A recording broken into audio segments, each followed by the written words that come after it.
आप सबको जय मसीह की। आज का वचन लेव्य व्यवस्था अध्याय 11। फिर यहोवा ने मूसा और हारून से कहा, इस्राएलियों से कहो, जितने पशु पृथ्वी पर हैं उन सबों में से तुम इन जीवधारियों का मांस खा सकते हो। पशुओं में से जितने चिरे या फटे खुर के होते हैं और पागुर करते हैं उन्हें खा सकते हो, परंतु पागुर करने वाले या फटे खुर वालों में से इन पशुओं को न खाना, अर्थात ऊंट जो पागुर तो करता है परंतु चिरे खुर का नहीं होता, इसलिए वह तुम्हारे लिए अशुद्ध ठहरा है। और शापान जो पागुर तो करता है परंतु चिरे खुर का नहीं होता, वह भी तुम्हारे लिए अशुद्ध है। और खरहा जो पागुर तो करता है परंतु चिरे खुर का नहीं होता, इसलिए वह भी तुम्हारे लिए अशुद्ध है। और सूअर जो चिरे अर्थात फटे खुर का होता तो है परंतु पागुर नहीं करता, इसलिए वह तुम्हारे लिए अशुद्ध है।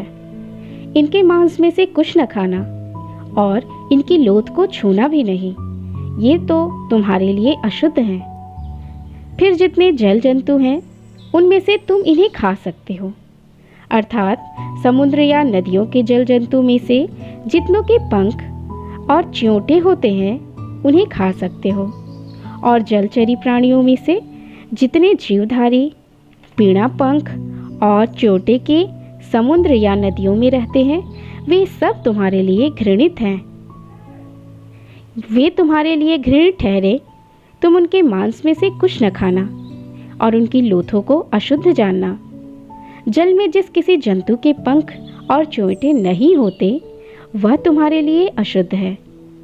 फिर पक्षियों में से इनको अशुद्ध जानना, ये अशुद्ध होने के कारण खाए न जाए, अर्थात उकाब, हड़फोड़, कुरर, चील और भांति भांति के बाज और भांति भांति के सब काग, शुतुरमुर्ग, तखमास, जल कुक्कट और भांति भांति के शिकरे, हबासील, हाड़किल, उल्लू, राजसिंह, धनेश, गिद्ध और लगलग, भांति भांति के बगुले, टिटहरी और चमगादड़। जितने पंख वाले कीड़े चार पांवों के बल चलते हैं वे सब तुम्हारे लिए अशुद्ध हैं, पर रेंगने वालों और पंख वाले जो चार पांवों के बल चलते हैं, जिनके भूमि पर कूदने फांदने को टांगे होती हैं, उनको तो खा सकते हो। वे ये हैं, अर्थात भांति भांति के टिड्डी, भांति भांति के फनगे, भांति भांति के झींगुर और भांति भांति के टिड्डे। परंतु और सब रेंगने वाले पंख वाले कीड़े जो चार पांव वाले होते हैं वे तुम्हारे लिए अशुद्ध हैं। इनके कारण तुम अशुद्ध ठहरोगे। जिस किसी से इनकी लोथ छू जाए वह सांझ तक अशुद्ध ठहरे, और जो कोई इनके लोथ में का कुछ भी उठाए वह अपने वस्त्र धोए और सांझ तक अशुद्ध रहे। फिर जितने पशु चिरे खूर के होते हैं परंतु ना तो बिल्कुल फटे खूर और ना पागुर करने वाले हैं, वे तुम्हारे लिए अशुद्ध हैं। जो कोई उन्हें छुए वह अशुद्ध ठहरेगा।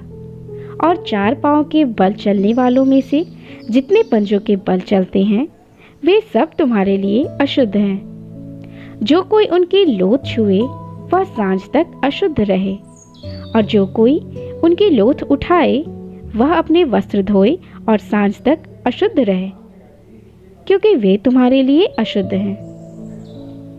जो पृथ्वी पर रेंगते हैं उनमें से ये रेंगने वाले तुम्हारे लिए अशुद्ध हैं, अर्थात नेवला, चूहा और भांति भांति के गोह और छिपकली, मगर, टिकटिक, सांडा और गिरगिटान।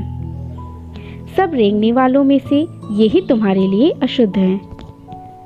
जो कोई इनकी लोथ छुए वह सांझ तक अशुद्ध रहे, और इनमें से किसी की लोथ जिस किसी वस्त्र पर पड़ जाए वह भी अशुद्ध ठहरे, चाहे वह काठ का कोई पात्र हो, चाहे वस्त्र, चाहे खाल, चाहे बोरा, चाहे किसी काम का कैसा भी पात्र आदि क्यों न हो, वह जल में डाला जाए और सांझ तक अशुद्ध रहे। तब शुद्ध समझा जाए। और यदि मिट्टी का कोई पात्र हो जिनमें इन जंतुओं में से कोई पड़े, तो उस पात्र में जो कुछ हो वह अशुद्ध ठहरे, और पात्र को तुम तोड़ डालना।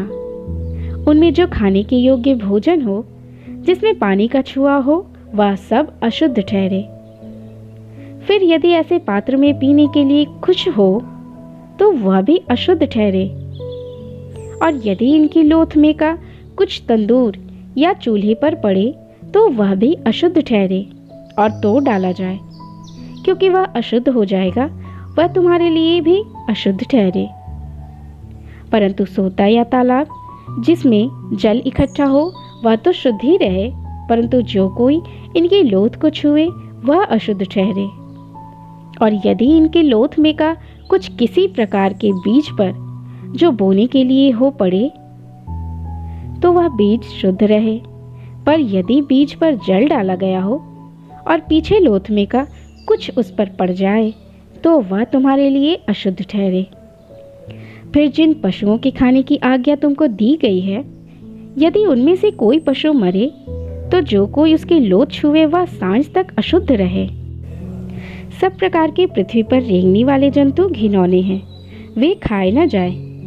पृथ्वी पर सब रेंगने वालों में से जितने पेट या 4 पांवों के बल चलते हैं या अधिक पांव वाले होते हैं, उन्हें तुम ना खाना, क्योंकि वे घिनौने हैं। तुम किसी प्रकार के रेंगने वाले जंतु के द्वारा अपने आप को घिनौना न करना, और ना उनके द्वारा अपने को अशुद्ध करके अपवित्र ठहरना, क्योंकि मैं तुम्हारा परमेश्वर यहोवा हूँ। इस कारण अपने को शुद्ध करके पवित्र बन रहो, क्योंकि मैं पवित्र हूँ। इसलिए तुम किसी प्रकार के रेंगने वाले जंतु के द्वारा जो पृथ्वी पर चलता है अपने आप को अशुद्ध न करना, क्योंकि मैं वह यहोवा हूँ जो तुम्हें मिस्र देश से इसलिए निकाल ले आया हूँ कि तुम्हारा परमेश्वर ठहरूं।